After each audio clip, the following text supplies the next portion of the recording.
Hello and welcome to Season 2 of Unauthorized Access. We are excited to be back in 2023 for a couple of reasons.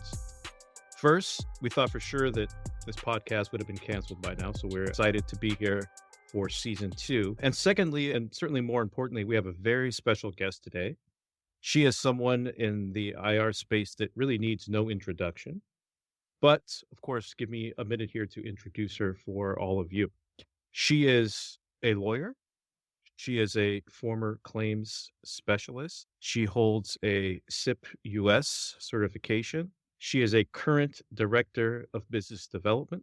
In her college days, you may have found her in the scrum as a rugby player. And while she may be loath to admit, she is a friend. And truly, in my eyes, I consider her a ray of sunshine. Anytime I hear from her, it always brightens my day. So please join me in welcoming the incomparable Lynn Peachey to the podcast. Thanks very much, Cam. I'm very happy that you could join us today. We're very excited to have you. And today we're going to try something a little bit different with our podcast. It's really a special edition of the Unauthorized Access podcast. Today we're really going to go into the mind of Lynn Peachey. And our viewers can't see, but Lynn is seated next to a machine with some electrodes posted, really digging deep into what Lynn is thinking about. I'm going to go straight over to Sadia and let her fire away because this is going to be a rapid fire situation here. Love it. Sure. Sounds good. Okay, so Lynn, we are going to get started. I remember we described this as like a speed, I don't want to call it, not speed dating, but essentially we wanted to ask you like a million questions, right? And only give you a couple seconds to answer them. So we'll see where the conversation goes. We know that you're at Arete right now. Can you just describe your role for us? My title is the Director of Business Development, specifically for the cyber insurance channel. What it means to me is I'm managing the relationships with not just the insurance carrier partners that we serve, but also with the law firms that serve those carriers. So it is a small ecosystem. It is just as important as the insured end client receiving our services, equally important to understand the folks that you're working with day in and day out, vis-a-vis the carriers and the attorneys. It can be anything from providing threat intel on a discrete topic. It can be meeting with a carrier and offering some sort of educational presentation.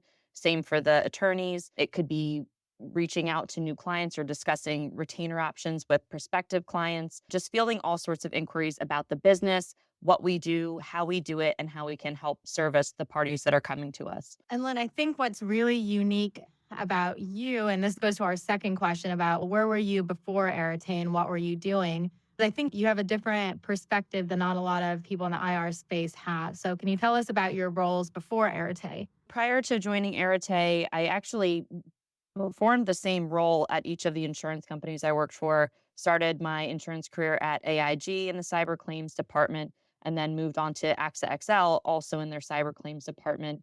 Each of those carriers have pretty similar and robust first-party cyber forms in that they're covering all angles of a cyber incident, as well as errors and omissions, liability insurance, specifically technology, errors and omissions, and then fun and kind of no one really knows why. I'm sure someone knows why, but the add-on of media claims, which would be copyright infringement, intellectual property rights issues, things like that, often tacked on to those policies as well. So handling the full kind of suite 360 of a cyber incident and then those other types of third-party liabilities that were on both of the AIG and AXA forms. So that is what I did prior to coming to Arete. And because I started at AIG when, a lost laptop was the claim of the day, and then moving into 2019, 2020, into the ransomware epidemic, certainly was able to observe the market changes in what was happening from the actual security perspective, and then how the policies were responding and what changes they thought about making, which they have made in the recent past, to better understand and manage that risk that has emerged as a result of the changing threat landscape. I have a quick question for you, Lynn. Can you get us on the AIG panel? I joke, of course, but I wanted to know, I guess, what inspired your transition from AIG and AXA, or on the cyber claim side, into the business development role? I think, like any good story, there's probably a lot of thought that this happened as a result of an intentional career choice, but it really came about as I think a lot of things do, just through connections and networking and discussions. And I really wasn't even looking to leave AXA. It was a great home for me. And I still tell them that save a seat for me. It was a great group, a great company to work for. There was really nothing negative about it. It was really just a kind of time and place, some sort of things going on in my personal life that sort of spurred the need to think a little bit differently. And just knowing the lovely Brooks Tani, who I knew really from his epic days and working with him at AIG, someone that always was so responsive, so helpful, cleaned up a decent number of messes that we dealt with on the notification side. Certainly a trusted partner in many respects. And conversations evolved, and all of a sudden, this role was presented to me. So it was not a great story of, oh, there's all this to say. And I worked really diligently to try to find the right place in this space. It was a fortunate time and place and occurrence type situation.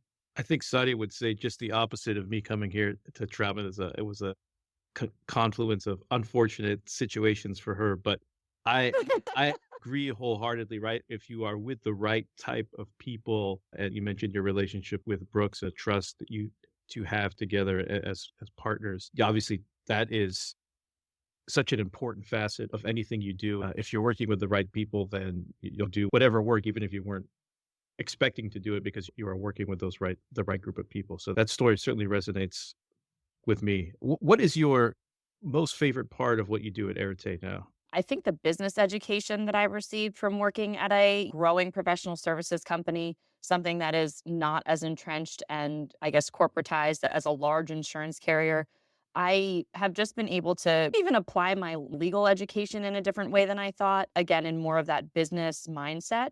And that for me has been very enriching from a career perspective. So, whether it's customer service, whether it's handling things with a softer touch instead of being on the defensive from a legal perspective, I think just having different conversations, getting to know people on different levels, all of those things have just helped me learn more about how you project sales numbers or things like that that I really would never have had to do in a strictly legal career or even on the claim side.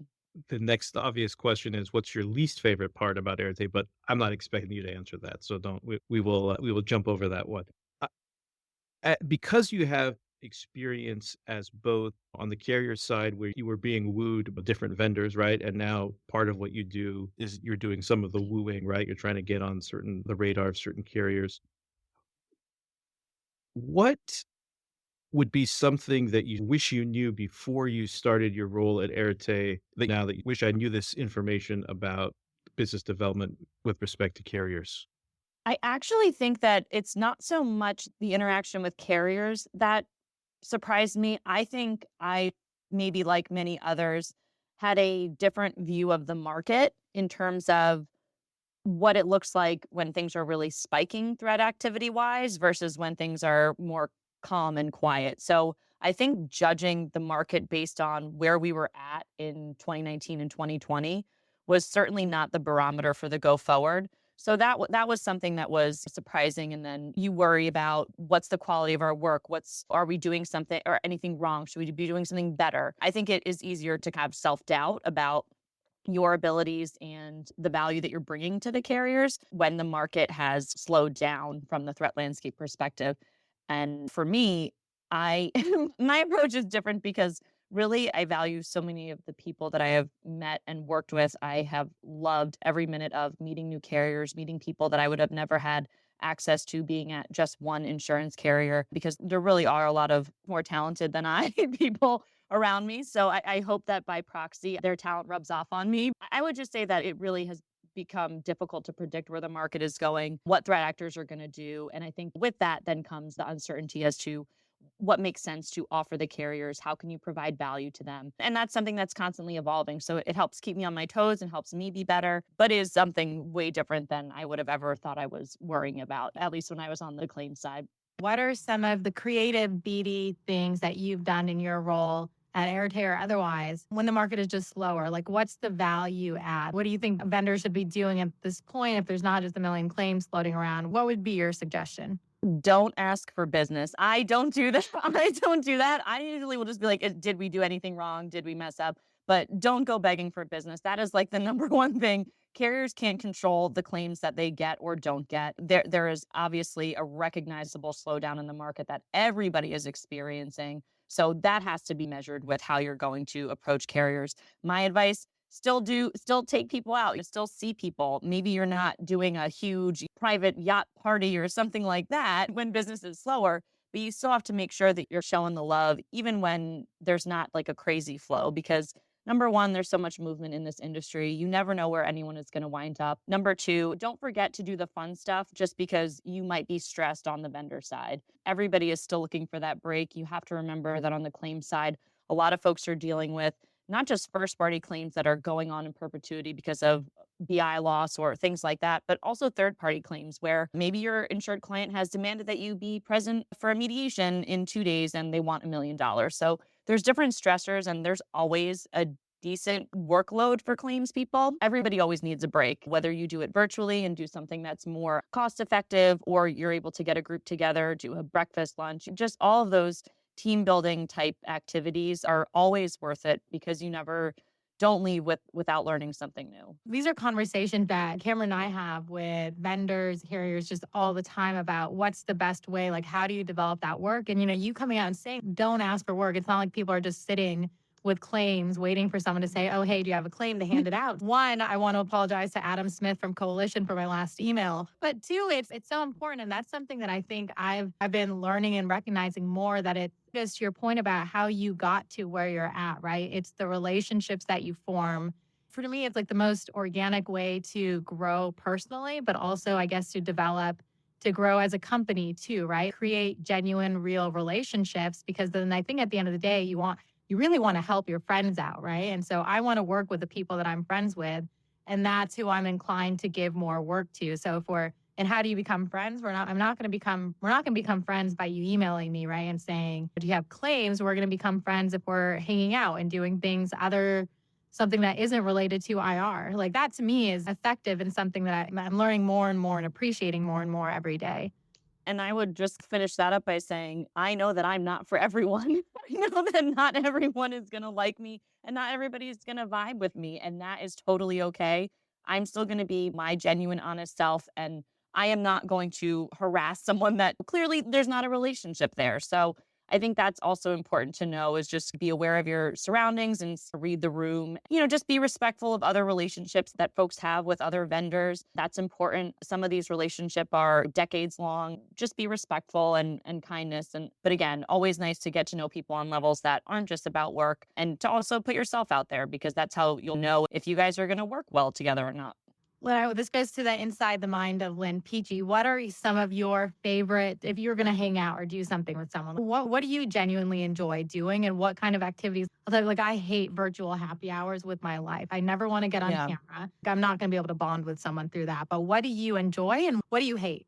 Let's start with what I hate first. You know what I hate? Like really large events where it's impossible to get like much quality one-on-one one time. I hate that. So I'm not going to go further than that, but there are some venues and some industry-wide things that are just not my speed, not my style. I like keeping things to a smaller group. I love good food. So I'm usually going to pick drinks and then a really good restaurant. It's probably going to be Michelin starred. I'm sorry, I'm going to be annoying. It's going to be something special that the folks that I'm taking, I know that they're into. Similarly, a lot of carriers, and again, this is where you have to be the most respectful, have certain dollar amounts that vendors can actually gift or spend on them. And so you want to be cognizant and respectful of those people that might have a bunch of hoops to go through just to meet with you, that, okay, let's do a coffee in the park, or let's just take a walk, or let's go to a museum, something like that, where there's not a big financial outlay. Because again, it's not about me. I will never be buying someone a Gucci bag. That's not how it works. It's about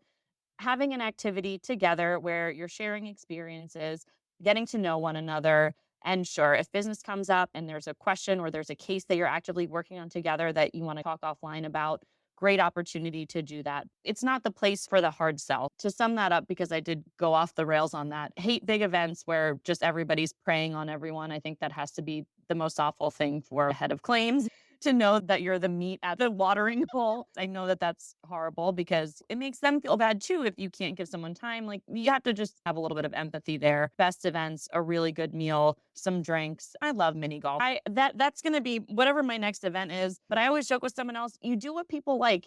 I was at a lunch with a couple folks, and we were laughing and I was like, oh, so you guys just want me to get a party bus and go to the Cheesecake Factory? And they were like, oh my God, yes. So it's like, just talk to people and find out what they like, but just be open. So yeah, I like smaller events. And I, like everyone will say, they think my job is to be a professional partier. And maybe that's true. I don't know. I wouldn't like that reputation forever, but I do enjoy myself when I go out. That is true. I think you touched upon something very important there, which is really this industry is really based on trust, right? And you're not going to be able to build that trust with anybody, whether it's a vendor or breach coach or anybody, without really being able to speak with them in a one-on-one or small setting, getting to know them, getting to know what their philosophies are, what their likes, their dislikes. And certainly, I think you speak for all of us when you say, don't beg somebody and beg for business, because I agree with you. I don't that approach must work somewhere because people constantly do it, but I've yet to find anybody that I know that finds that approach effective. Certainly, I will say this, last year when we were starting out this group, there were certain times where Sadia and I were desperate really for building up our caseload. And I'm sure some people will say I was guilty of reaching out maybe too much just to get a sense of, hey, what do you got for us? But I think we've learned not to do that and not to chase. Some people aren't going to resonate with your approach, right? Like you said, Lynn, although you're much more mature, I still take it personally. I feel like I've done something to offend them and I get my feelings hurt. But that will come with time. I'll realize that I'm not everybody's cup of tea either. But I think you touched upon some really important philosophies there. So I think our audience is really going to like that. You know what is even nicer about this industry? Everyone has had the poise to, at least if they're talking about me negatively, they are saying it behind my back, so I haven't heard it yet. So that's great. So for those that I'm not jiving with, I haven't fortunately heard that back. You just have to know that you're not just generally in a personality scheme of things. Not everyone is for everyone. And Kamran, just so you know, if somebody doesn't really click with us, I just assume that it's your personality that's the issue. Yes. Oh, of course. And I think that it just makes me feel a lot better. It has to be. Anytime I'm out with Sadia, somebody invariably comes up and approaches her and says, I've never met you, but I feel like I know you because of either they saw her speak somewhere or her LinkedIn posts or something. And I can't tell you how upsetting it is to me because I get very jealous and I'm like, I'm standing here too. What about me? What about me? Just like a little child. Yeah, no, 100%. If we're not meshing with somebody, it's a Kamran issue, not a Sadia issue. There's no dispute there. And I think to solve that, Cam, you can let Sadia's personality shine, and then maybe you can hand out the swag, the Troutman swag. So I think that could also get you a little extra attention from some folks. It could be a good idea. We did that actually. I know you're saying this somewhat facetiously, but actually, Sadia did a presentation, and as part of the presentation, there were people. It was a question and answer, and if people answered questions correctly, they would get a Troutman Pepper sweatshirt.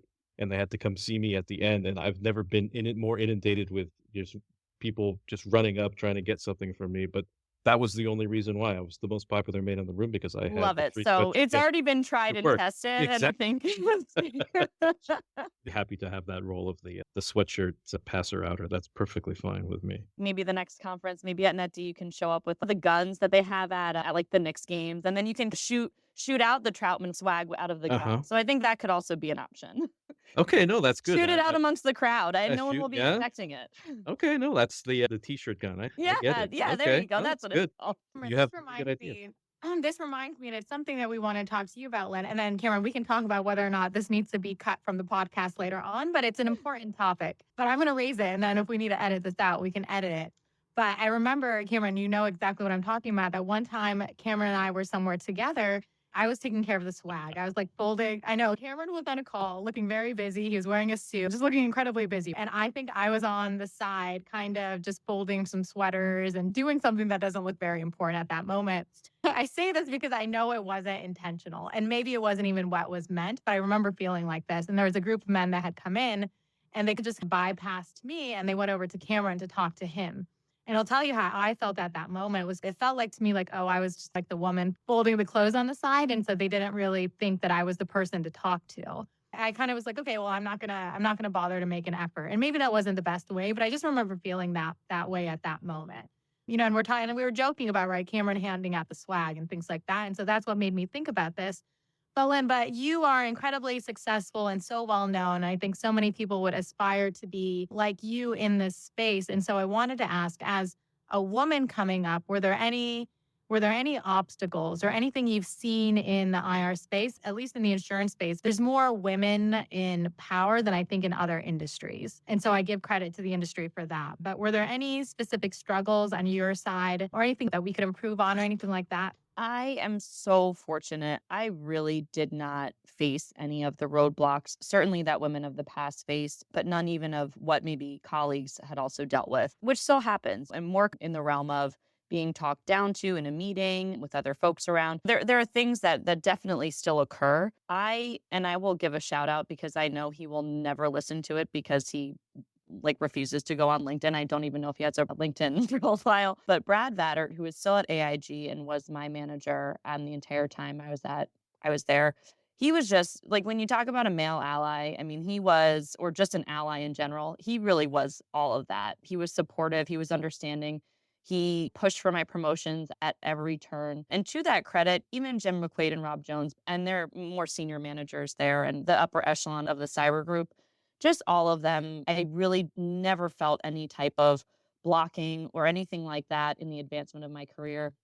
And for that, I am very grateful. And I know that some peers and some women that are maybe a few years older than me that have really gone through the channels of the insurance world since they were in their 20s, their story's different. And I'm just so glad that they trust me to share that with me. I think that there is still, without career advancement as aside, I think there are still IR in particular is still male dominated. Whenever a woman applies to Arete, I'm always like, hire her. You know, we love it. Like, obviously, we want that. And I don't think that there's any company that doesn't want that. It's just the available talent pool based on historical kind of segregation of where careers were tracked and what was maybe advertised to women at younger ages, obviously in that sort of science and math field, historically lower, now uptick. But I think those things have all contributed to the talent pool that we see now. I continue to think it's better. Arete does have more women than standard, which I'm proud of, but we can always do better, right? Wouldn't it be great if it was 50-50? So I think that goal and benchmark is still something that's really important and critical to visibility and transparency for women in this industry. There are still some creepy things that go on, just people hitting on people and uncomfortable situations. And I still hear those stories from fellow women in the industry every time we get together. So it's sad that is still happening. At least in my case, I was very fortunate that none of those types of issues impacted my career advancement. You know, a lot of the stories that you've told, I think were similar. In one, I'll say, you know, how I got to where I'm at. It was a series of really fortunate events and people that I know it was not planned at all, right? I didn't, as a child, I wasn't saying I want to be an IR attorney. I got here and I'm thankful for it. But again, I think we're similar in the sense that I've also had the right male allies. And the one person I credit I'll say two, the one person. Oh, yeah. I was about to, so Lynn, the first thing I was about to say wasn't Cameron, and then I looked up and I saw Cameron's face. But Cameron he's obviously very much a big part of my story. But coming to Troutman, the person that hired me, he chairs our privacy and cyber practice at Troutman. His name's Ron Rather, and he has just been the most incredible ally to me. And up until probably a year ago, I would say that I never even knew what the challenges were for women because I was so incredibly blessed and fortunate. Someone just made it possible for me and kept me sheltered from some of the other obstacles that I think that women have to face. I think as I continue to grow in my career, I think I start seeing a little bit more of it, right? I think when it comes to discussions about moving up and expanding, you know, I start to notice a little bit more. But then I keep thinking about, wow, I was shielded from this for so long as I had the right male allies. And it started with Braun. But Cameron, you know, I say this, and that's why Cameron, when he was talking about handing out the swag at that event that I spoke at, he first got like a standing ovation at that event because I talked about Cameron. I told him how much he has supported me. And you know what? Even this podcast, like if you rewind and listen to all the jokes that I have made about Cameron, but in response, Cameron has came back and said something like so incredibly positive about me. Every chance he gets, he raises and elevates me. Every chance I get, I'm stepping on a little bit, and it's not. It's like I know Cameron knows like how incredibly grateful I am, but it's people like Ron, it's people like Cameron who have really allowed me to become what I am. And I hear your story, Lynn, and I think that's what people need. That's why I feel like I kind of made it. It sounds like that's why you made it, is because we had the right male allies that recognized that it's an issue and helped elevate us. I can't agree more, especially with what you said about Cameron. I've obviously, heard of Ron and know about his role in the industry and always positive. But for Cam, exactly. I mean, I have no better personal cheerleader than this almost on a daily basis. And if we could all be so lucky to have a friend like Cam, I definitely feel that way. This is turning from This the is going to be the inside mood podcast. the mind of Lynn to praising Cameron, which, listen, I'm eating this up because I love credit and praise. Nobody else will care to hear about this, but certainly I thank you to both, of course. And I tell Sadia this all the time. Obviously, our group is where it is because of her. And certainly, if she was not here, we would not be anywhere near the stature where we are now. And certainly, we wouldn't have this podcast if it wasn't for Sadia. She is invaluable, and certainly between the two of us, she is by far the more important piece of what we do, of course. And then certainly, and I know he almost can't accept a compliment without giving one in kind, and then also adding a little bit of being a little self-deprecating. these are my own. You've highlighted and identified my many mental issues, Lynn. So you're very astute there. I will give credit to my father here. So certainly someone that will never ever listen to this podcast, so I can be kind to him now. Which is when my father went to engineering school in London in the '60s, women were not allowed in the engineering school. So I always think of that environment in which my father grew up. He's a Middle Eastern man growing up in Iran in the 50s, 60s, and I guess 70s. He has a very forward thinking attitude when it comes to women.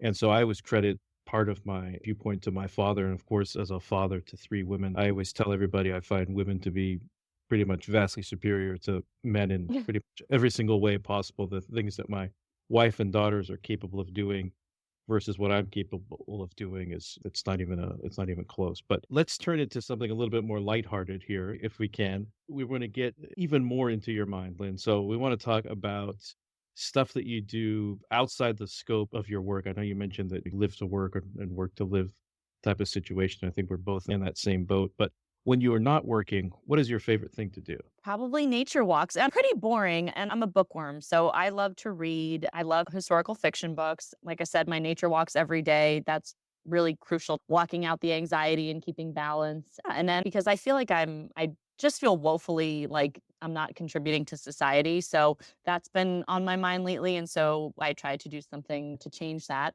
And so I have been mentoring 11-year-old, and it's all virtual right now. I think just a carryover from COVID, obviously. And she lives in Manhattan also. She's in school. So because I don't have kids, it's been pretty fun to just learn more about what kids these days can think and their emotions and all that. So that is something that's also important to me. And other than that, like I said, I'm pretty boring. It's books, walks, and then trying to volunteer. I need another activity though, too, or a hobby. I'm still hung up on that. 2023 goals. The mentoring sounds wonderful. I think Sadia and I have 6 kids that we can send your way if you want, between the two of us here. And you're right, that 11-year-old age is a fun age, actually, because you can have some nice, mature intellectual conversations.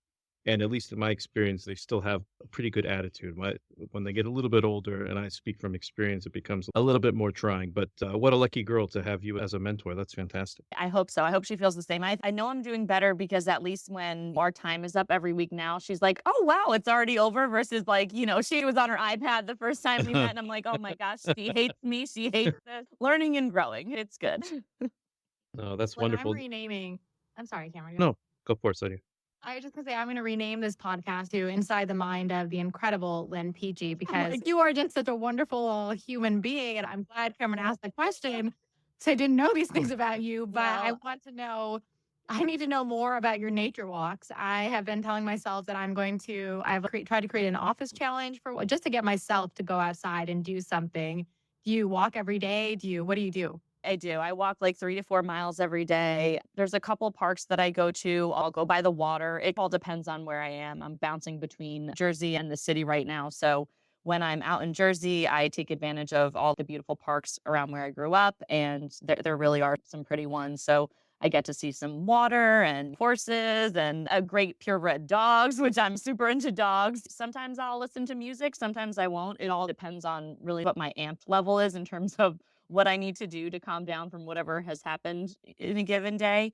There's so many articles now coming out, walking, reducing anxiety, and that's something I've always struggled with. So it's definitely been a good and positive addition to my daily routine. Just force yourself to do it, but pick a place where you are going to really be able to enjoy what's around you and appreciate a beautiful sky, a beautiful tree, a nice animal, whatever it is that kind of takes you outside of the analytical, strategic mind, just something to really actually dissociate from that. Because I think while this type of work consumes so much of our existence, it is not what our existence is to be, right? We're supposed to have a more well-rounded understanding of the world and appreciate the experiences that we're having here. It's definitely something that helps me do that because I never want to not be grateful. That's for sure.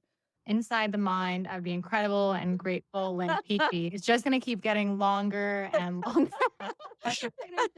First of all, these are like the three initiatives that I'm like, okay, we're going to talk more about diversity this year. We're going to talk more about promoting like mental health and balancing life. These things are important. We're going to talk about mentorship. And me and Cameron are going to do, I don't know if you've heard of CASA. I think, okay, here I am so horrible. We have a training session on it, but it's like court appointed special advocate for children, for basically children in the foster system and being the constant in their life. But these are all the things that I've been thinking about that I want to do more of in 2023. One, because I think it gives back, but two, it's a personal thing for myself where I think it's going to help my own mental health a lot. I guess it's what you said, feeling like you haven't done enough. You kind of get some personal growth from it and satisfaction as well. Absolutely. So I'm the champion at Arete of I always make sure that my engagement leads, like it is a high to be someone that is running the cases every day. I cannot stress to you enough. It is constant because it does not matter if you are not the one that has to jump on the midnight scope. That's almost the easier thing. You've got anywhere from 5 to 20 cases going at one time. Everything is just as important as the other. Balance is so important and also so hard to achieve in that role. I like to think of myself as kind of like the PTO fairy because I will just ping people and say, when did you put in for to take a day off? Are you going to be taking a day off? Did you take a day off? When's your next vacation? Because all of that stuff, if you can prepare yourself and plan ahead, you can make sure that you have good notes to hand over to your buddy and you can actually unplug for a couple days. And ideally, once a year, you can actually take a full week off. So I think those things are just super important. And yes, they apply most heavily to a 24/7 business like that we are in, particularly those roles for my Arete peeps where they're on the ground doing these cases. But just important for everyone to really think about your breaks because I hear it across the industry. I have other friends that just did not take a vacation, have been working so hard and just not getting any of that unplugged time, which is crucial. And I'm guilty of it too. I was on a vacation this past summer and I was like, you know what? I'm going to unplug. Like, I'm going to do it. And it was great because where the resort I was at, like in our rooms, could not get Wi-Fi. Well, as soon as I figured out that I could in the restaurant area and some of the general meeting rooms, like I was absolutely checking my email on my Teams. And I was just like, God, I suck. Like I can't even do that. But it is so important to do that. So even if I can't practice what I'm preaching, I am going to try to do that. I actually am going on vacation this weekend with my very dear friend, my life best friend, Tasha, who actually works at Beasley, also in this industry. And I'm actually going to not look at my phone and I'm going to force her to do the same. She initially told me she was going to be potentially on weekend watch while we were there. And I said, are you effing kidding me? I said, switch with someone else. So I think she has figured that out. But it's just the fact that I think we all want to show up for our jobs. We all want to be the most responsive, good at what we do, help everybody. You can't do that without sacrificing something. And so it is about balancing that need for a little bit of quiet time, unplugged time, and the ability to do a good job at your work. Now I just feel horrible about myself because I have access to tons of parks that I just drive by, and I haven't taken a vacation in 6 years, I think. So I need to do. Yeah, this is definitely a shame on you. Yeah, This is definitely fill you with guilt and shame. No, I actually don't believe in either of those emotions as a tactic to incentivize anything.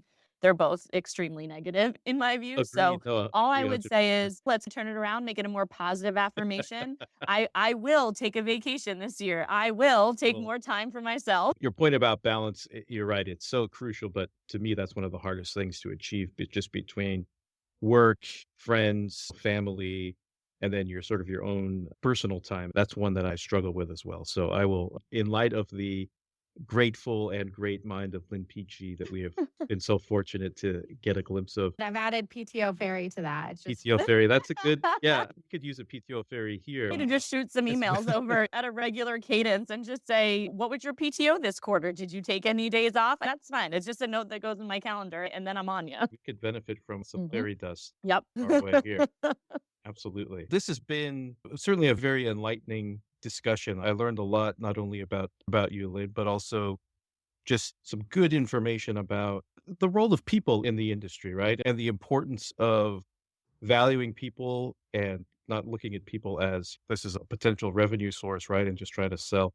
I think that's a really important piece of information. And I'm really thankful for your time and you devoting an hour to us today on the podcast. So I want to thank you before I turn it over to Sadia. Happy to be here, Cam, and appreciate that anyone is actually interested enough to know. And like I said, I am expecting a very low hit rate on this podcast. So I apologize to your internal stakeholders and feel free to edit out whatever you need. Lynn, this was my apps. Okay, and I say that again, but now after thinking about all of my other friends who have been on the podcast, but I loved this topic, right? Because it really does show the human side of IR. And I think you raised all the right issues, and we didn't get to talk about it enough. But I think at some point they're going to cut us off. With that, at the end of every single podcast, we end the session with a trivia question for our listeners. The trivia question for this episode is going to be, what sport did the incredible, grateful PTO Fairy Lynn Peachey play in college? So the first person that can answer that question and send their response to incident.response@troutman.com will win the prize. Again, the question is, what sport did Lynn play in college? And the email address is incident.response@troutman.com. Lynn, I hope you have the best weekend. It sounds like it's going to be a blast. It sounds like, have you seen Violet's breach hotline duty eye masks? It sounds like you guys need some of those for the vacation. No, it does sound like we would need them. And you know what? She's so kind that even though we're competitors, I'm sure she would send me one if I asked her. You know, I want to make that announcement now. It's a trick to see if Violet even listens to our podcast. But oh, I love that. Please go ahead and send Lynn a couple of eye masks. Lynn, thank you so much. It was really a privilege having you on this. We really appreciate it. Likewise. Thank you. Thank you so much, Lynn. Copyright Troutman Pepper Hamilton Sanders, LLP. These recorded materials are designed for educational purposes only. This podcast is not legal advice and does not create an attorney-client relationship. The views and opinions expressed in this podcast are solely those of the individual participants. Troutman Pepper does not make any representations or warranties, express or implied, regarding the contents of this podcast. Information on previous case results does not guarantee a similar future result. Users of this podcast may save and use the podcast only for personal or other non-commercial educational purposes. No other use, including, without limitation, reproduction, retransmission, or editing of this podcast may be made without the prior written permission of Troutman Pepper. If you have any questions, please contact us at troutman.com.